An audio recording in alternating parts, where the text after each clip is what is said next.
Murmansk, Soviet Union, June 1968. A Swedish film crew arrives on the Kola Peninsula to document Arctic fishing. Their cameras point toward weathered fishermen and traditional boats. But the telephoto lenses hidden inside those cameras capture something else entirely. The Severomorsk submarine facility, 4 kilometers away. The film will air on Swedish television as planned. MI6 will gain maps of one of the Soviet Union's most sensitive military installations. This is Operation Northern Lights.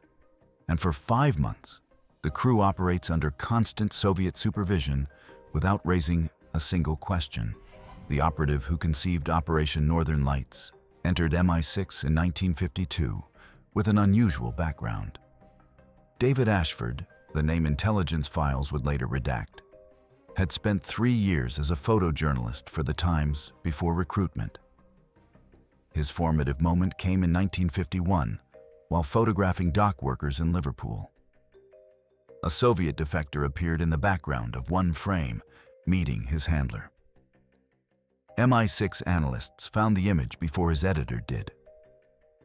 By age 31, Ashford had transitioned from documenting the world to using documentation as cover. His defining skill wasn't photography itself, but understanding how cameras granted social permission to observe. Former colleagues described him as methodical, never impulsive. One Stockholm contact later recalled, "He could stand in one spot for 40 minutes, waiting for light." Most people assumed he was obsessive about his craft. Looking back, I think he was timing guard rotations. This patience made him strategically valuable. Traditional surveillance required concealment.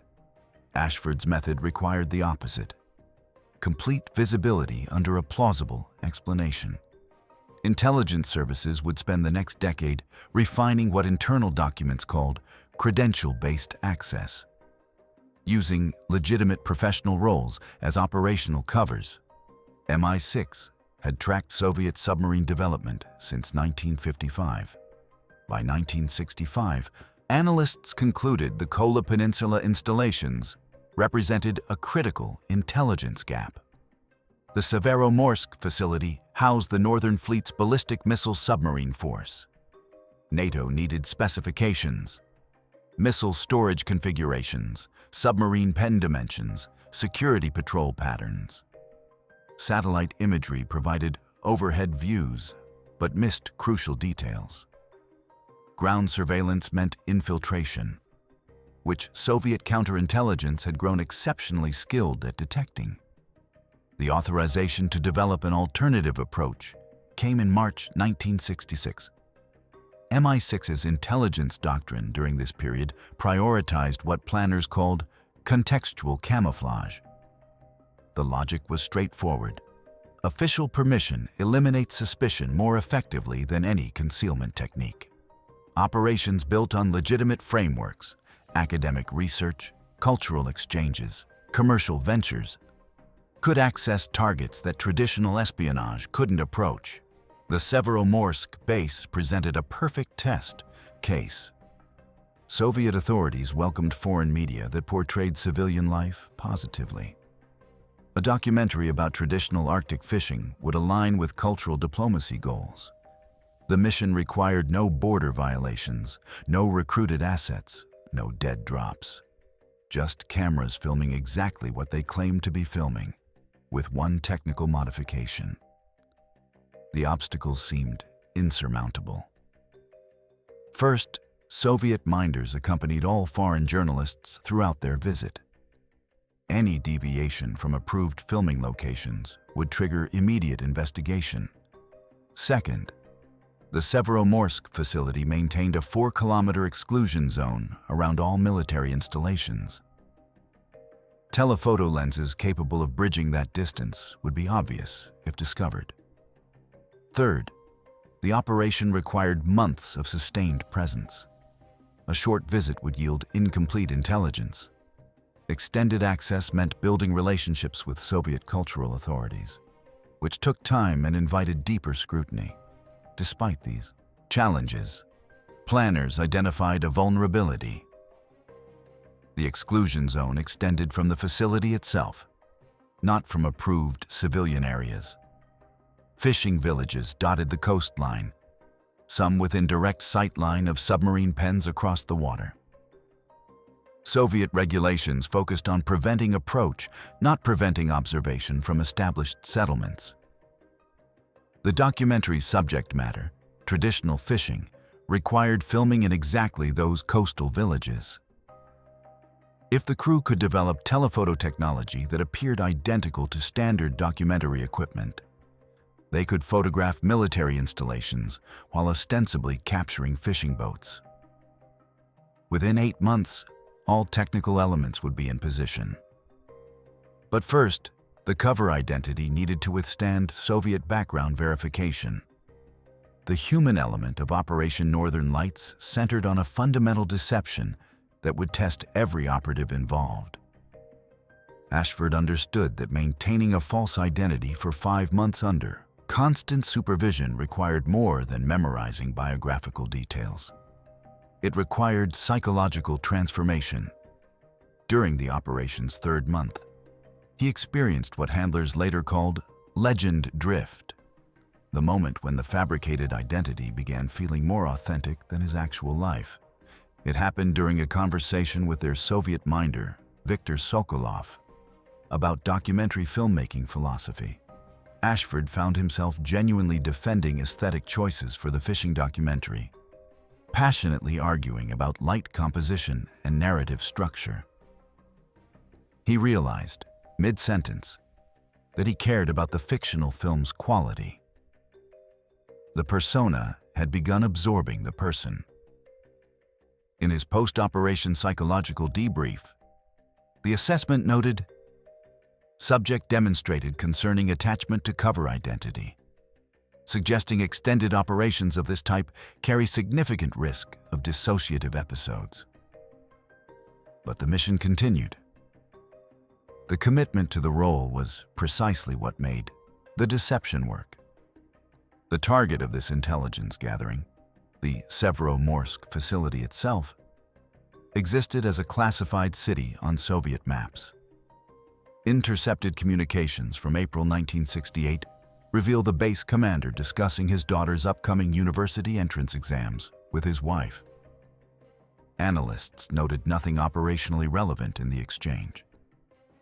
The commander, Admiral Nikolai Kuznetsov, had commanded submarine operations for 12 years, missing most of his children's childhoods due to deployment schedules. When Western intelligence services later mapped the base he'd spent his career protecting, they never knew his daughter had just been admitted to study literature in Moscow. He would never learn his facility had been comprehensively photographed by foreigners he personally authorized to film in the region. By April 10, 1968, the operation entered its execution phase. The Swedish embassy in Moscow received formal approval for the documentary project from the State Committee for Television and Radio Broadcasting. The authorization specified filming locations, duration, and Soviet personnel assigned to facilitate the production. The window was 6 months, beginning in early June. 3 years of preparation compressed into that single approval document. The infrastructure supporting Operation Northern Lights required constructing a verifiable production company that could withstand Soviet intelligence scrutiny. MI6 established Nord Film Productions in Stockholm during the summer of 1965. The company produced 2 legitimate documentaries over the next 3 years. One about Norwegian coastal ecology, another about Swedish furniture design. Both aired on Scandinavian television. Both generated modest revenue.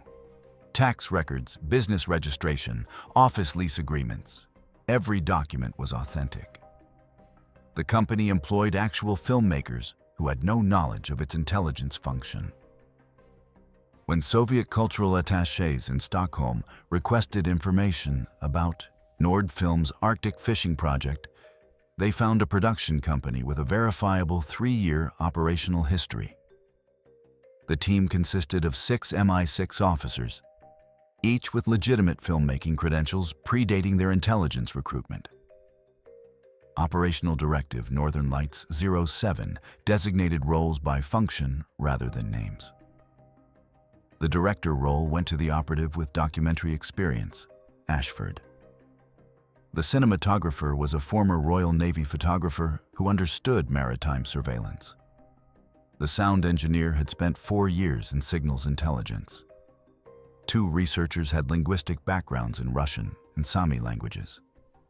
The production coordinator handled logistics and maintained contact with MI6 headquarters through encrypted communications hidden in routine business correspondence. Equipment modification occurred in a workshop outside London. The cameras appeared to be standard Aeroflex 16mm documentary models. Technical specification reports listed them as Model SR2, unmodified commercial units. The critical alteration involved the lens mounting system. Each camera could swap between standard documentary lenses and specialized telephoto optics within 30 seconds. The telephoto lenses, designated Project Optic North, had been developed specifically for this operation. They could resolve details at 4,000 meters with clarity sufficient for technical intelligence analysis. When not in use, they were stored in equipment cases labeled as backup lenses and spare parts. Soviet customs inspectors in Murmansk examined the equipment thoroughly. They found professional film gear matching the declared manifest exactly. Communication protocols followed what MI6 called the business normal method. Every 3 days, the production coordinator sent routine status updates to Nordfilm's Stockholm office via telegram. The updates contained filming progress, budget expenditures, logistical requests, standard production communication. Embedded within these messages, using a substitution cipher, were intelligence summaries. London received comprehensive updates, while Soviet signals intelligence monitored only mundane production management. The cipher key changed weekly, transmitted through pre-arranged variations in telegram delivery timing. Escape routes were unnecessary for this operation. The team would exit exactly as they entered, through official channels with Soviet approval. The entire mission was designed around legitimate departure. Success meant nothing appeared wrong. If compromise occurred, extraction would be impossible. The team was instructed that discovery meant arrest, interrogation, and imprisonment. No rescue would be attempted. The operational risk was absolute. Each operative knew only their specific function to prevent catastrophic compromise. The cinematographer understood lens specifications, but not communication protocols. The sound engineer knew recording schedules, but not intelligence priorities. Compartmentalization ensured that even under interrogation, no single team member could reveal the complete operation. The one exception was Ashford, who maintained oversight of intelligence collection while directing the documentary. His risk was commensurately higher. The planning consumed 33 months. By June 4, 1968, all personnel were in position in Stockholm, prepared for departure. The team had 72 hours before their scheduled Aeroflot flight to Murmansk. During those final days, Ashford reviewed Soviet cultural protocols repeatedly, knowing that the smallest error in social interaction could trigger suspicion that technical perfection couldn't overcome. June 7, 1968. At 1400 hours, Aeroflot Flight 347 landed at Murmansk Airport. Soviet customs processing took 3 hours. Every equipment case was opened, every item logged. The inspection revealed nothing prohibited. The cameras contained no hidden compartments because there were no hidden compartments. Only lenses that appeared exactly like what they were claimed to be. The team cleared customs at 1730 hours. Their Soviet minder, Viktor Sokolov, from the State Committee for Television and Radio, greeted them in the arrival hall. Sokolov spoke fluent Swedish and had facilitated foreign film productions for 8 years. His role was ensuring compliance with approved filming locations and Soviet hospitality standards. He was thorough, friendly, and completely unaware he was enabling an intelligence operation. Over the next week, the team established their base in a small hotel in Murmansk's civilian district. They met with local fishing cooperatives, explaining the documentary's concept. They filmed preliminary footage, harbor scenes, fishing boat preparations, interviews with elderly fishermen about traditional methods. All of this was genuine. The documentary would be completed exactly as proposed. The intelligence gathering would occur simultaneously, invisible within the legitimate filming activity. The first proximity to the Severomorsk facility came on June 15th. The team had requested permission to film in the village of Safonovo, a fishing settlement 12 kilometers north of Murmansk. The village sat on a peninsula extending into Kola Bay. From certain locations within the village, the Severomorsk submarine pens were visible across 4 kilometers of water. Soviet authorities approved the location because it was a recognized fishing community with no military presence. The restriction was simple: film the village and the fishing operations. Do not approach the water's edge on the eastern side, which faced the naval facility. The complication emerged immediately. Sokolov accompanied them to every filming location. He watched every shot, asked questions about each scene's purpose. The team couldn't simply aim cameras toward the military base. The deception required capturing submarine facility imagery while appearing to film fishing activities. The solution came from the documentary's narrative structure. Ashford proposed filming landscape establishing shots that showed the village's geographical context. This required wide shots from elevated positions, capturing the village against the backdrop of Kola Bay. Those establishing shots, filmed with telephoto lenses, would include the Severomorsk facility in the background while ostensibly framing the fishing village. Sokolov saw no issue with this approach. Landscape shots were standard documentary technique. He helped them find suitable filming positions. By June 23rd, the team had captured initial intelligence imagery. The telephoto lenses were swapped in during equipment bag adjustments, used for 3 to 5 minute periods, then replaced with standard lenses before Sokolov could observe the exchange. Each intelligence gathering session yielded approximately 12 minutes of footage documenting submarine pen configurations, security, patrol patterns, and missile storage facility layouts. This footage was labeled as background plates in the shot logs. Sokolov reviewed the logs daily and noted nothing unusual. The vulnerability window expanded when the team requested permission to film at multiple coastal locations over extended periods. They explained that documentary aesthetics required capturing the same locations at different times of day, dawn, midday, dusk, to show how light transformed the landscape. Soviet authorities approved this because it demonstrated artistic commitment. What it actually provided was 20 to 30 hours of observation time per location, allowing the team to document military operations across different shifts and activity cycles. What Sokolov didn't know was that every artistic choice served intelligence objectives. The decision to film at dawn coincided with submarine patrol departures. The preference for dusk filming aligned with shift changes at the security perimeter. The ASDU request to capture weather variations meant the team could return to the same observation point multiple times, building comprehensive surveillance logs without raising questions. 4 kilometers away, Admiral Kuznetsov was managing preparations for naval exercises scheduled for July. He was aware that a Swedish documentary crew was filming in nearby fishing villages. The information reached him through routine security briefings. His assessment: cultural exchange, no threat, no action required.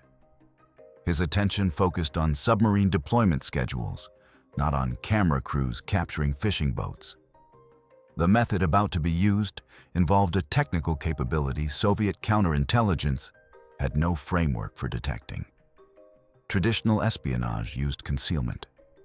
This operation used transparency. The cameras were visible. The filming was approved. The footage existed in plain sight. The intelligence value was hidden not through secrecy, but through context.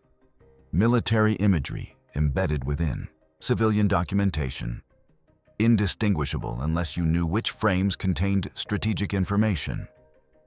Over the next 7 weeks, the pattern repeated across 18 different coastal villages and fishing settlements. Each location provided different sight lines to Severomorsk's facilities.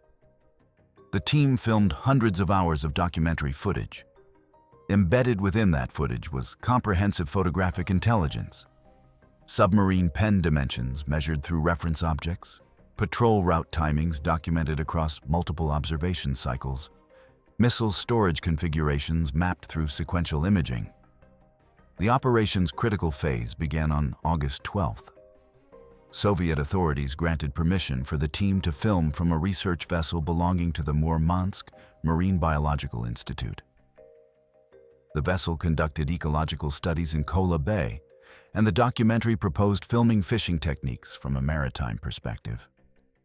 This was approved because it showcased Soviet scientific cooperation.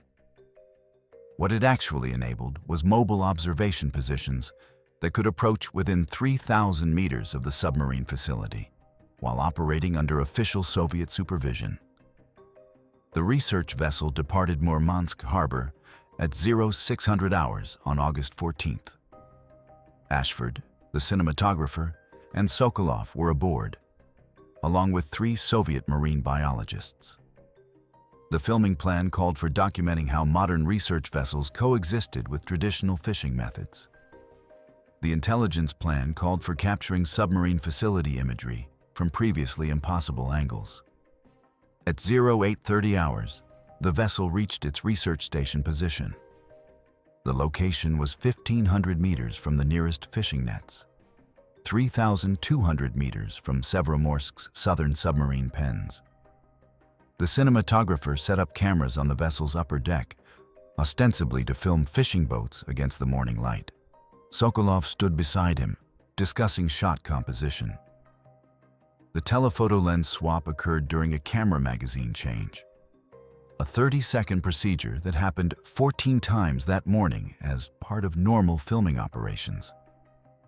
One of those 14 swaps involved installing the Project Optic North lens.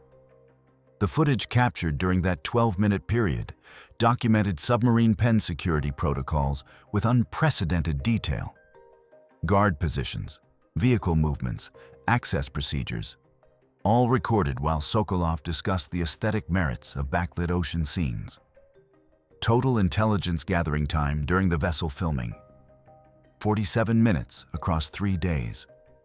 Total documentary footage filmed: 11 hours.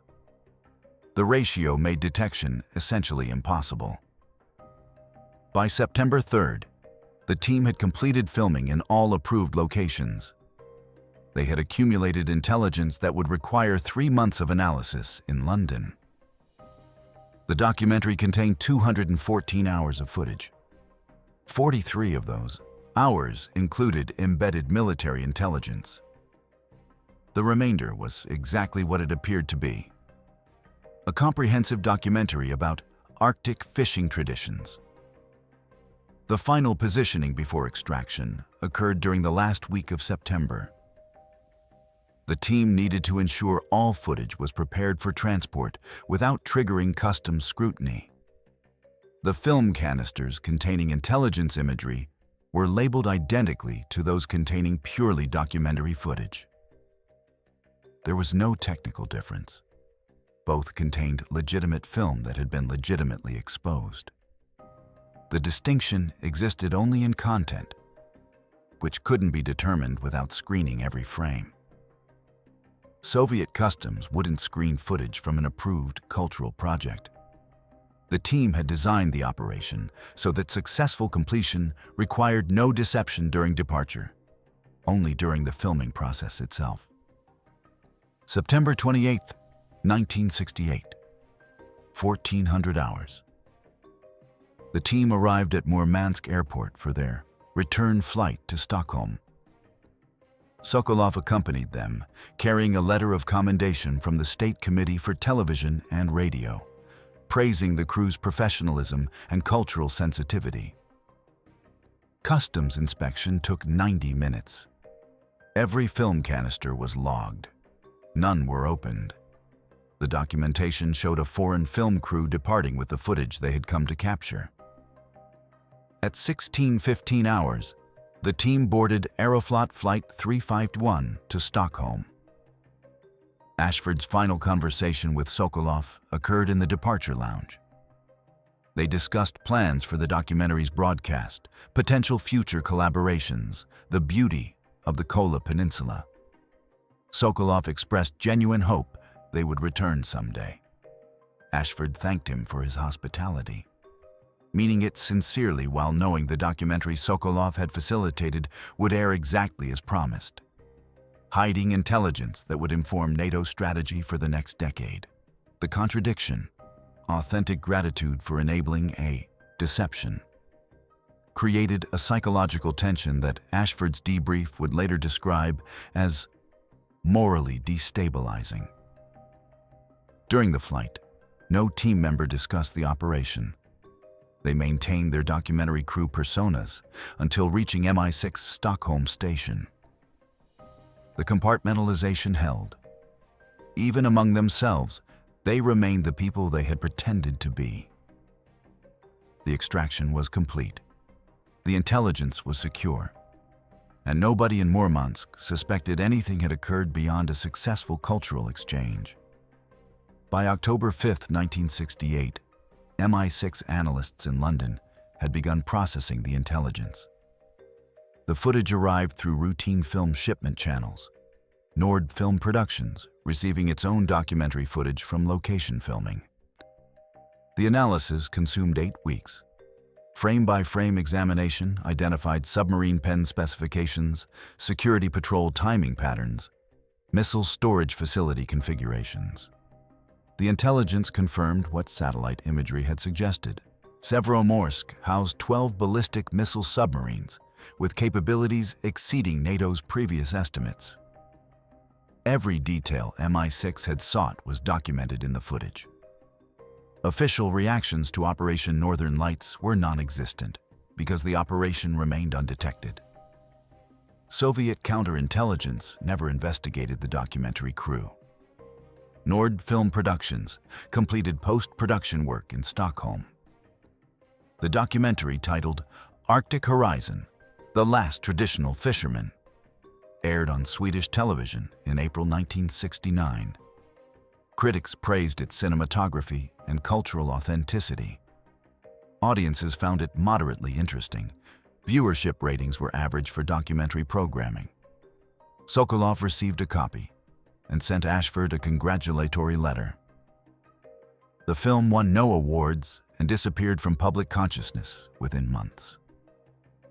The intelligence it contained shaped NATO naval strategy throughout the 1970s. Severomorsk's documented capabilities influenced submarine detection technology. Development informed countermeasure deployment decisions and validated strategic assumptions about Soviet ballistic missile submarine force structure. Analysts considered the operation one of the most successful intelligence-gathering missions of the Cold War period precisely because it achieved comprehensive objectives without detection, compromise, or diplomatic incident. The cost of Operation Northern Lights was calculated across multiple dimensions. Diplomatically, there was no immediate cost because discovery never occurred. Long-term implications emerged only decades later when operational details were partially declassified, creating retrospective tension about Cold War-era intelligence practices. Operationally, the mission revealed that credential-based access could penetrate targets considered impenetrable. This insight forced Soviet counterintelligence to reconsider how they evaluated foreign cultural exchanges, academic visits, and media access. The methodology MI6 had proven effective became marginally less effective as adversaries adapted. Intelligence services globally incorporated the lesson. Any legitimate civilian activity near sensitive installations now required enhanced scrutiny. The human cost manifested differently.